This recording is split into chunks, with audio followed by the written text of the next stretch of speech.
আসসালামু আলাইকুম। আশা করি সবাই ভালো আছেন, সুস্থ আছেন। তো আমি আসছিলাম মূলত আপনার মুরগিগুলার যে টুকটাক খাবারগুলো আছে সেই খাবারগুলো জমা দেওয়ার জন্য। তো মুরগিগুলার খাবার জমা দিতে দিতে হঠাৎ করে আমার চোখ পড়ে যে এখানে একটা দুপুরের বেলা আর কি মুরগিটা আপনার ওই যে ওই গত মুরগি গরলার মতো ঠ্যাং পেরে গেছিলো গা, মানে দাঁড়াইতে পারে না। মূলত আমাদের এই সমস্যা ভালো একটা সমস্যা হয়ে গেছে। তো দাঁড়াইতে পারে না, ওই মুরগিটা আমি আলাদা ভাবে রাখছিলাম। তো সেই মুরগিটা এখন আছে, আইসা দেখি রাত্রেবেলা আইসা দেখি মারা গেছে। তো এই মুরগিটা আমাদের মারা গেছে। তো আমাদের গত 101 সপ্তাহের মধ্যে এই একটা করে মারা যাইতে যাইতে প্রায় 200 মুরগির মতো মারা গেছে। তো আমাদের আর কি একটা একটা দুইটা করে মারা গেছে। তো একবার আমাদের একটা বড় একটা রোগ হয়েছিল। তো একটা রোগে আমাদের প্রায় 90টা মুরগির মতো মারা গেছিলো। তো তো করা যায় হওয়ার কারণে আমাদের প্রায় 90টা মুরগির মতো মারা গেছিলো। গত 2-3 দিনে 90টা মুরগি মারা গেছিলো। তারপরে আর কি যে একটা একটা কইরা কইরা মারা গেতে গেতে প্রায় আমাদের এই গত আজকে আমাদের মুরগির বয়স 101 সপ্তাহ। তো 101 সপ্তাহের মধ্যে এই আমাদের প্রায় 200 মুরগির মতো মারা গেছে। আমাদের মুরগি ছিল প্রায় 1100-এর কাছাকাছি। তো এখন আমাদের মুরগি আছে 895 পিস। তাহলে দেখেন কতগুলা মুরগি মারা গেছে।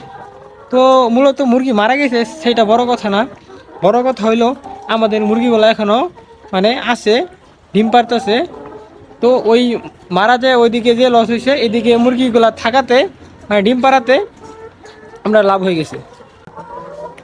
তো আপনার আমাদের যে 90টা মুরগি মারা গেছিলো করাই যা হইয়া মানে, তো সেইটা বড় আফসোস না। আফসোস হইলে কি জানেন, আপনার আমাদের যে রোগটা হয়েছিল সেই রোগটা একটা মাস্টারের হয়েছিল, মানে আমাদের পাশে মনে করেন ওর খামার, তো ওর খামারেও আমাদের মতো সেম রোগ হয়েছিল।